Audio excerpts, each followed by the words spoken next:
Standard 9 વાર્ષિક પરીક્ષાલક્ષી assignment ધોરણ 9 જેનો આપણે વિજ્ઞાનનો આજે ભણવાના છીએ વિભાગ એ વિકલ્પો।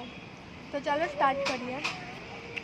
વિભાગ એ વિકલ્પો વિજ્ઞાન, જેમાં કે પહેલું અહીં આપેલું છે કે નીચેના પૈકી સાર્વત્રિક દ્રાવક કયો છે। તો નીચેના પૈકી સાર્વત્રિક દ્રાવક જે આપણું પાણી છે, કારણ કે પેટ્રોલ, કેરોસીન અને આલ્કોહોલ આવતું નથી। પછી નીચેના પૈકી એરોસોલનું ઉદાહરણ કયું છે? તો કે એરોસોલ એટલે વાદળી, એરોસોલનું ઉદાહરણ વાદળી।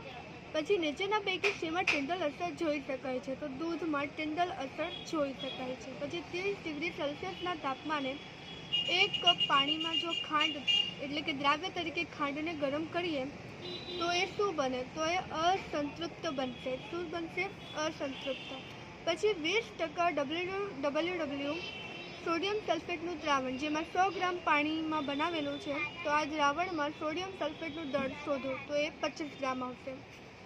પછી નીચેના પૈકી કયો ફેરફાર રાસાયણિક ફેરફાર છે? તો કોપર અને સલ્ફરના મિશ્રણને જો આપણે ગરમ કરીએ તો એક રાસાયણિક ફેરફાર કહેવાય।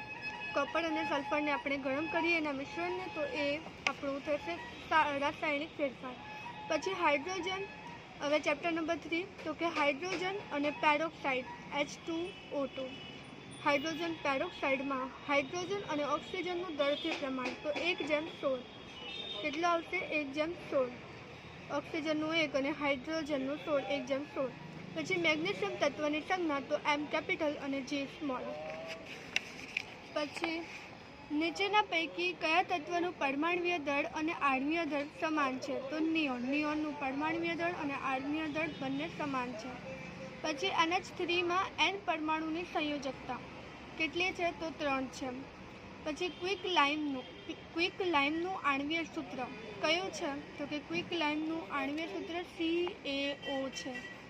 પછી આખો ગોળ આપેલું છે ને એની અંદર એક ટપકું, એટલે એ કયા તત્વનું નિર્દેશિત કરે છે? તો હાઇડ્રોજન। પછી 5મા ચેપ્ટરમાંથી નીચેના પૈકી કયું અંગિકા યુગ્મ પોતાનું આગવું DNA અને રિબોઝોમ ધરાવે છે? તો હરિતકણ અને કણાભસૂત્ર।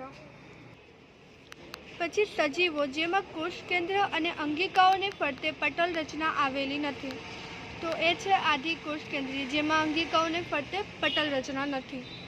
પછી કઈ અંગિકા વનસ્પતિ કોષમાં કોષનો 50 થી 90% હિસ્સો લે છે? તો કોષ કેન્દ્ર એટલે નાનું હોય તો એમાં તો આવે નહીં। પછી કોષ દિવાલ એ ખાલી ફરતે હોય તો એ પણ નહીં આવે। અને હરિતકણ તો નાની અંગિકા છે એટલે આવશે રાજધાની। પછી કોષની કઈ અંગિકા લિપિડના સંશ્લેષણનું કાર્ય કરે છે? તો લીસી અંતઃકોષરસ 4। કોષમાં દ્રવ્યોના વહન માટે આંતરિક માર્ગ તરીકેનું કાર્ય કોણ કરે છે? તો અંતઃકોષરસ 4। પછી રસ સંકોચન એટલે કે પ્લાઝ્મોલિસિસ કઈ ક્રિયાનું પરિણામ છે? તો કોષ દ્વારા પાણી ગુમાવવાની એટલે રસ સંકોચન। પછી ચેપ્ટર નંબર 6, એક કરતાં વધુ પ્રકારના કોષો ધરાવતી પેશી એટલે કઈ પેશી? તો જટિલ પેશી। વનસ્પતિઓમાં અન્નવાહક પેશીનું મુખ્ય કાર્ય શું છે? તો ખોરાક વહન કરવાનું। કયા રસાયણનું સ્થૂલન છાલને હવા અને પાણી માટે અપ્રવેશશીલ બનાવે છે? તો સુબેરિન। અરેખિત સ્નાયુનું લક્ષણ કયું છે? તો કે લાંબા, ત્રાકાકાર અને એક કોષ કેન્દ્રી। કઈ પેશી પૂરક પેશી તરીકે આધાર આપવાનું કાર્ય કરે છે? તો મૃદુતક। અસ્થિ પેશીના આધારકમાં જોવા મળતા મુખ્ય ખનિજ કયા છે? તો કેલ્શિયમ અને ફોસ્ફરસ।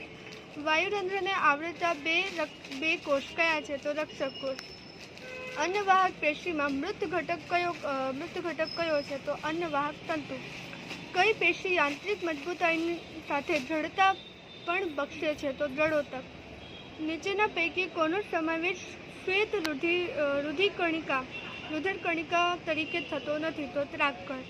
કઈ પેશીમાં લિગ્નિનનું સ્થૂલન જોવા મળે છે? તો દ્રઢોતક। પછી માનવ સ્નાયુ કોષ જે કે સંકોચન અને શિથિલનને કારણે હલનચલન થાય છે।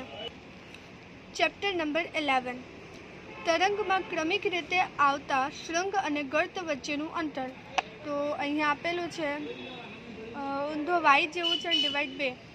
પછી તરંગનો વેગ કઈ બાબત પર આધાર રાખતો નથી? તો તરંગના કંપ વિસ્તાર પર। અને ડેસિબલ શેનું એકમ છે? તો ધ્વનિની પ્રબળતા। પછી પડઘો સ્પષ્ટ સાંભળવા માટે અવરોધકનું ધ્વનિ સ્ત્રોતથી લઘુત્તમ અંતર કેટલું છે? 17.2 મીટર. નીચેનામાંથી કઈ આવૃત્તિવાળું તરંગ આપણે સાંભળી શકીએ? તો 150 હર્ટ્ઝ. પછી ECG ટેકનિકમાં કયા તરંગો વપરાય છે? તો અલ્ટ્રાસોનિક તરંગો વપરાય છે. પછી અહીંયા તમારું પૂરું થાય છે. હવે આગળના વિડીયોમાં આપણે ખરા ખોટા જોઈશું.